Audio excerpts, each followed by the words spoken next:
ఎమ్మెల్యేగా బీఆర్ఎస్ అధినేత కేసీఆర్ ప్రమాణ స్వీకారం చేశారు. దానికి సంబంధించిన దృశ్యాల్ని మనం చూస్తున్నాము. అయితే ఆ పార్టీకి చెందిన నేతలు ఎమ్మెల్యేలు వారందరూ కూడా అక్కడికి చేరుకున్నారు బీఆర్ఎస్ పార్టీకి. అయితే ఇద్దరు ఎమ్మెల్యేలు మాత్రం డుమ్మా కొట్టడం అయితే ఇప్పుడు చర్చనీయాంశంగా మారింది. ఇక వారు పార్టీ మారుతున్నారా అనే ఊహాగానాలు తలెత్తుతున్నాయి. మరోవైపు అయితే ఇటు కేసీఆర్ ప్రమాణ స్వీకారం చేశారు. మరోవైపు కనుక మనం చూసుకుంటే జనరల్గా కూడా ఎన్నికల్లో ఓడిపోయిన తర్వాత కేసీఆర్ చాలా సైలెంట్గా ఉన్నారు. ఇక ఆ తర్వాత కూడా ఆయన ఫామ్ హౌస్కి వెళ్ళిపోవడం జరిగింది. ఇక అక్కడ ఆయనకి చిన్న ప్రమాదం జరగటం జరిగింది. దానివల్ల ఆయనకు ఒక సర్జరీ జరిగింది కాలికి. ఇంకా అందుకని చెప్పి ఆయన వీటన్నిటికీ కూడా దూరంగా ఉన్నారు. ఇప్పుడు కొంచెం ఆయన కుదుటపడి నడవగలుగుతున్నారు. ఇక ఈ పరిస్థితుల్లోనైతే ఇటు బీఆర్ఎస్ ఎమ్మెల్యేగా కేసీఆర్ ప్రమాణ స్వీకారం చేశారు. ఇక ప్రతిపక్ష నేత హోదాలో ఆయన కూర్చోవడం జరిగింది. ఇక అసెంబ్లీలోని స్పీకర్ ఛాంబర్లో ప్రమాణ స్వీకార కార్యక్రమం అనేది జరిగింది. దీనికైతే బీఆర్ఎస్ నేతలు అందరూ కూడా హాజరవటం అనేది జరిగింది. కాకపోతే ఇద్దరు ఎమ్మెల్యేలు మాత్రం డుమ్మా కొట్టడం అయితే ఇప్పుడు చర్చనీయాంశంగా మారింది.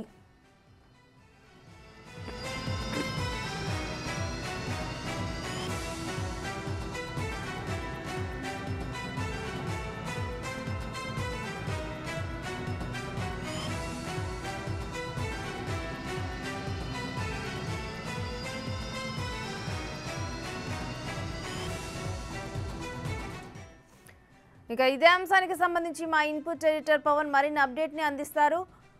పవన్, ప్రతిపక్ష నేతగా కేసీఆర్ ఇప్పుడు తన సీటులో కూర్చోవడం జరిగింది. అసలు కంప్లీట్ డీటెయిల్స్ ఏంటి ఈ ప్రమాణానికి సంబంధించి? ప్రతిపక్ష నేతగా కేసీఆర్, మాజీ ముఖ్యమంత్రి కేసీఆర్ కొద్దిసేపటి క్రితమే స్పీకర్ ఛాంబర్ లో ప్రత్యేకంగా ఆయన ప్రమాణ స్వీకారం చేశారు. అనంతరం ఎల్పీ నేతగా కూడా ఆయన ప్రమాణ స్వీకారం చేశారు. అయితే ప్రమాణ స్వీకారానికి ఉమ్మడి మెదక్ జిల్లాకు చెందిన ఇద్దరు ఎమ్మెల్యేలు గైర్హాజరవడం ఇప్పుడు హాట్ టాపిక్ గా మారింది. ఇటీవల అటు సీఎం గా రేవంత్ రెడ్డి ముఖ్యమంత్రిగా పదవి బాధ్యతలు చేపట్టిన తర్వాత ఉమ్మడి మెదక్ జిల్లాకు చెందిన నలుగురు ఎమ్మెల్యేలు అప్పట్లో రేవంత్ రెడ్డిని కలిశారు. ఈ రేవంత్ రెడ్డిని నలుగురు ఎమ్మెల్యేలు కలవడం హాట్ టాపిక్ గా మారింది. వాళ్ళందరూ కూడా పార్టీ మారుతున్నారన్న ఊహాగానాలు చెలరేగాయి. అటు సునీతారెడ్డితో పాటు దుబ్బాక ఎమ్మెల్యే కొత్త ప్రభాకర్ రెడ్డి, జైరాబాద్ ఎమ్మెల్యే మాణిక్ రావు, మరో నేత నలుగురు, అటు పటాన్చెరు ఎమ్మెల్యే గూడెం మహిపాల్ రెడ్డి, వీళ్ళందరూ కూడా గతంలో రేవంత్ రెడ్డిని కలిశారు. ఇప్పుడు రేవంత్ రెడ్డిని కలిసిన వారిలో ఇద్దరు ఎమ్మెల్యేలు సునీతా లక్ష్మారెడ్డి అటు హాజరయ్యారు, గూడెం మహిపాల్ రెడ్డి హాజరయ్యారు. కానీ కొత్త ప్రభాకర్ రెడ్డి, మాణిక్ రావు, జైరాబాద్ ఎమ్మెల్యే మాణిక్ రావుతో పాటు ఇటు సికింద్రాబాద్ ఎమ్మెల్యే పద్మారావు గౌడ్ గైర్హాజరవడం కొంత చర్చనీయాంశంగా మారింది. వీళ్ళందరూ కూడా పార్టీ మారడానికి సిద్ధమయ్యారా, లేకుంటే ఖచ్చితంగా అందరూ హాజరు కావాల్సిందేనని చెప్పినప్పటికీ కూడా వీళ్ళు గైర్హాజరవడానికి వెనకాల కారణాలు ఏంటనే దానిపైన రాజకీయ వర్గాల్లో జోరుగా చర్చ జరుగుతూ ఉంది. ఇంకా ఎవరెవరు వాళ్ళు గైర్హాజరు అవడానికి ప్రధానమైన కారణాలు ఏంటనే దానిపైన ఇప్పటికే అటు బీఆర్ఎస్ నేతలైతే వాళ్ళని అడుగుతున్నారు. ఉమ్మడి మెదక్ జిల్లాకు చెందిన అటు సీనియర్ నేత, అటు ట్రబుల్ షూటర్ గా పేరొందిన హరీష్ రావు తప్ప మిగతా వాళ్ళందరూ కూడా రేవంత్ రెడ్డితో టచ్ లో ఉన్నారనే వార్తలు కూడా వినపడుతున్న నేపథ్యంలో ఇప్పుడు దుబ్బాక ఎమ్మెల్యే కొత్త ప్రభాకర్ రెడ్డితో పాటు మాణిక్ రావు వీళ్ళిద్దరూ అటు ప్రమాణ స్వీకారానికి గైర్హాజరవడం, గత ప్రభుత్వంలో డిప్యూటీ స్పీకర్ గా పనిచేసిన పద్మారావు గౌడ్, ఆయన కూడా మొదటి నుంచి కూడా కాంగ్రెస్ నేతగా కొనసాగారు. టీఆర్ఎస్ పార్టీ ఆవిర్భావం తర్వాత ఆ పార్టీలో ఆయన చేరారు. వీళ్ళందరూ కూడా కాంగ్రెస్ పార్టీలో చేరతారా, అందుకే వీళ్ళు గైర్హాజరయ్యారా అనే చర్చ అయితే ప్రస్తుతం రాజకీయ వర్గాల్లో జోరుగా కొనసాగుతున్న పరిస్థితి అయితే ఉంది. రేణు, అయితే ఈ రోజు నుంచి కేసీఆర్ యాక్టివ్ గా ఉండబోతున్నట్లు అనుకోవచ్చా? ఖచ్చితంగా ఇప్పటికే హరీష్ రావు, కేటీఆర్ కూడా పదే సభల్లో చెప్తూ ఉన్నారు. వరుసగా అటు పార్లమెంట్ నియోజకవర్గ సమీక్షా సమావేశాలు నిర్వహిస్తున్నారు. ఓటమికి గల కారణాలు ఏంటనే దానిపైన వరుసగా విశ్లేషణలు చేస్తూ ఉన్నారు. ఇప్పటిదాకా కేసీఆర్ కొంత ఆయన శస్త్రచికిత్స తర్వాత ఆయన కేవలం ఇంటికే పరిమితమయ్యారు. ఇకపైన కేసీఆర్ కూడా ప్రతిరోజు కార్యాలయానికి వస్తారు. ఆయన నందినగర్ లోని నివాసంలోనే ఆయన ప్రస్తుతం ఉంటారు. నిన్నటి వరకు ఫామ్ హౌస్ లో ఉన్నప్పటికీ ఈ రోజు నుంచి నందినగర్ లోనే ఆయన నివాసంలోనే ఉంటారు.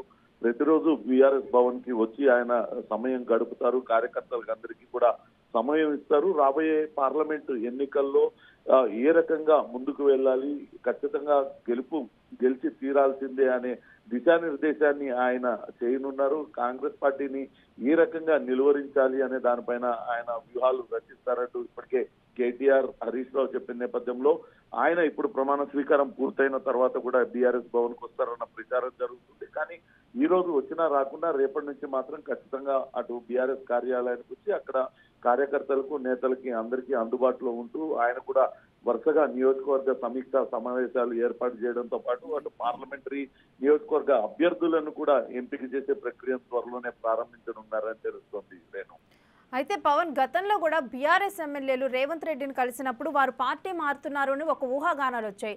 ఆ టైంలో వాళ్ళు ప్రెస్ మీట్ నిర్వహించడం జరిగింది. కానీ అది బీఆర్ఎస్ నేతలు వాళ్ళ ప్రోద్బలంతో ఫోర్స్ఫుల్గానైతే ఆ ప్రెస్ మీట్ పెట్టించారు అని కూడా ఒక వాదన బయటకు వచ్చింది. సో ఇలాంటి టైంలో ఈ రోజు ఎమ్మెల్యేలు డుమ్మా కొట్టడం ఏ విధంగా చూడొచ్చు?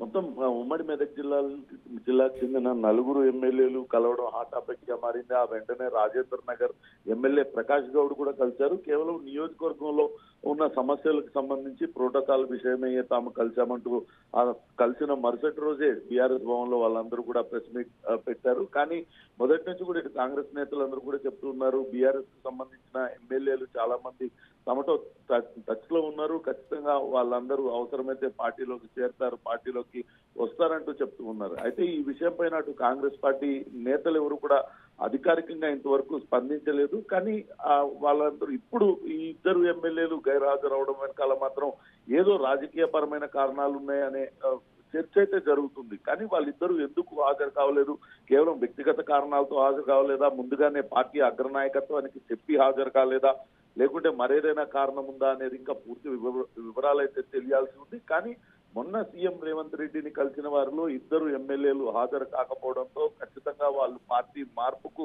ఇది సంకేతం, పార్టీని మారే అవకాశం ఉందంటూ రాజకీయ వర్గాల్లో అయితే చర్చ జరుగుతుంది. ఇటీవల చేవెళ్ల పార్లమెంటరీ నియోజకవర్గ సమన్వయ సభ జరిగినప్పుడు కూడా చేవెళ్ల నుంచి గెలిచిన యాదయ్య ఎమ్మెల్యే, శాసనసభ్యుడు, బీఆర్ఎస్ ఎమ్మెల్యే, ఆయన కూడా అటు ఆ సమన్వయ కమిటీకి హాజరు కాలేదు. దాంతో ఆయన కూడా పార్టీ మారుతారన్న ఊహాగానాలు అయితే చెలరేగాయి. చూడాలి ఏం జరుగుతుందనేది. పార్టీ అధినాయకత్వం గైర్హాజరైన ఇద్దరు ఎమ్మెల్యేల పైన ఏమైనా చర్య తీసుకుంటుందా, లేకుంటే వాళ్ళు ముందుగానే సమాచారం ఇచ్చే గైర్హాజరయ్యారా అనేది కూడా తెలియాల్సి ఉంది. ఇప్పటి వరకు బీఆర్ఎస్ నేతలైతే అధికారికంగా దీనిపైన ఎవరు కూడా స్పందించలేదు. తమ నేతలు ఎవరు పార్టీ మారే ఆలోచన లేదు. కేవలం అటు ఆ ప్రోటోకాల్ విషయమై లేకుంటే నియోజకవర్గ సమస్యల గురించే అటు సీఎం రేవంత్ రెడ్డిని కలిశారు తప్పించి ఎవరు కూడా పార్టీ మారే ఆలోచన లేదు. ఖచ్చితంగా రాబోయే పార్లమెంట్ ఎన్నికల్లో తిరిగి సత్తా చాటుతాము, తెలంగాణలో బీఆర్ఎస్ పార్టీనే నెగ్గి తీరుతున్నట్టు అటు బీఆర్ఎస్ అగ్రనేతలు కేటీఆర్ కావచ్చు, హరీష్ రావు తదితరులు చెప్తూ వస్తున్నారు. రేణు, అయితే ఇప్పటి వరకు పార్టీలో ఏ సమీక్షలు నిర్వహించినా కానీ కేటీఆర్ నిర్వహిస్తూ వస్తున్నారు. ఇప్పటి నుంచి కేసీఆర్ వీటన్నిటిలోనే యాక్టివ్గా పాల్గొననున్నారా? ఖచ్చితంగా అటు కేటీఆర్ కొంతవరకు కేసీఆర్ ప్రమాదానికి గురై శస్త్రచికిత్స చేయించుకొని ఆయన రెస్ట్ తీసుకుంటున్న నేపథ్యంలోనే కేటీఆర్ ఆ సమీక్షా సమావేశాల్లో యాక్టివ్ గా పాల్గొనడం జరిగింది. వాస్తవానికి సీఎం అధ్యక్షతనే ఈ సమీక్షా సమావేశాలన్నీ కూడా జరగాల్సి ఉన్నా ఆయన అనారోగ్యం కారణంగా అవన్నీ కూడా జరపలేకపోయారు. ఇటీవలనే అటు ఎర్రవల్లి ఫామ్ హౌస్ లోనే మొత్తం పార్లమెంటరీ నియోజకవర్గ స్థాయి నేతలందరూ కూడా కలిశారు. ఆ సమయంలోనే మాజీ ముఖ్యమంత్రి కేసీఆర్ వాళ్ళందరికీ కూడా రాబోయే ఎన్నికల్లో ఏ రకంగా ముందుకు వెళ్ళాలి అనే దానిపైన దిశానిర్దేశం కూడా చేశారు. రేపటి నుంచి అటు పార్లమెంటరీ నియోజకవర్గ సమన్వయకర్తలతో ఆయన మాట్లాడనున్నారు. అందరికీ కార్యకర్తలకి, నాయకులకి అందుబాటులో ఉంటూ అటు కాంగ్రెస్ పార్టీ ఈ ఎన్నికల్లో ఏ రకమైన వ్యూహాలను అమలు చేయాలి, పార్లమెంట్ సీట్లలో ఏ రకంగా గెలుపొందాలి, ఖచ్చితంగా గతంలో ఏదైతే సారు కారు 16 అనే నినాదాన్ని తీసుకున్నారో ఆ రకంగానే ఈసారి కూడా ఖచ్చితంగా పార్లమెంట్ ఎన్నికల్లో తిరిగి సత్తా చాటాలి. మొన్న కొంతవరకు నష్టపోయిన మాట వాస్తవం, కానీ ఓటింగ్ శాతం చాలా తక్కువగానే ఉంది. కాంగ్రెస్ పార్టీ చాలా తక్కువ ఓటింగ్ శాతంతో గెలుపొందింది. కాబట్టి ఎక్కడెక్కడైతే లోటుపాట్లు జరిగాయో, పొరపాట్లు జరిగాయో ఆ పొరపాట్లను చక్కదిద్దుకొని పార్లమెంట్ ఎన్నికల్లో తిరిగి మరోసారి జెండా ఎగరేయడానికి ఎటువంటి చర్యలు తీసుకోవాలో వాటిలన్నిటిపైన కేసీఆర్ దిశానిర్దేశం చేసే అవకాశం అయితే కనపడుతుంది. రేణు, అయితే ఒకవైపు చూసుకుంటే ఇటు ఎన్నికల్లో ఓడిపోయినప్పటి నుంచి కూడా గ్రౌండ్ లెవెల్లో ఉన్న కార్యకర్తలు కానీ వీళ్ళందరూ కూడా కొంత సైలెంట్గా ఉన్నారు. అదేవిధంగా ఇటు నేత కేసీఆర్ కూడా అందుబాటులో లేకపోవడంతో కూడా ఒక స్తబ్దత అనేది నెలకొని ఉంది. పార్టీలో ఉత్సాహం అనేది లేకుండా పోయింది. ఇప్పటి నుంచి మళ్ళీ నూతన ఉత్సాహంతో బీఆర్ఎస్ ముందుకు వెళ్ళనున్నట్లు అనుకోవచ్చా వారి కార్యకర్తలు కానీ గ్రౌండ్ లెవెల్లో వాళ్ళు?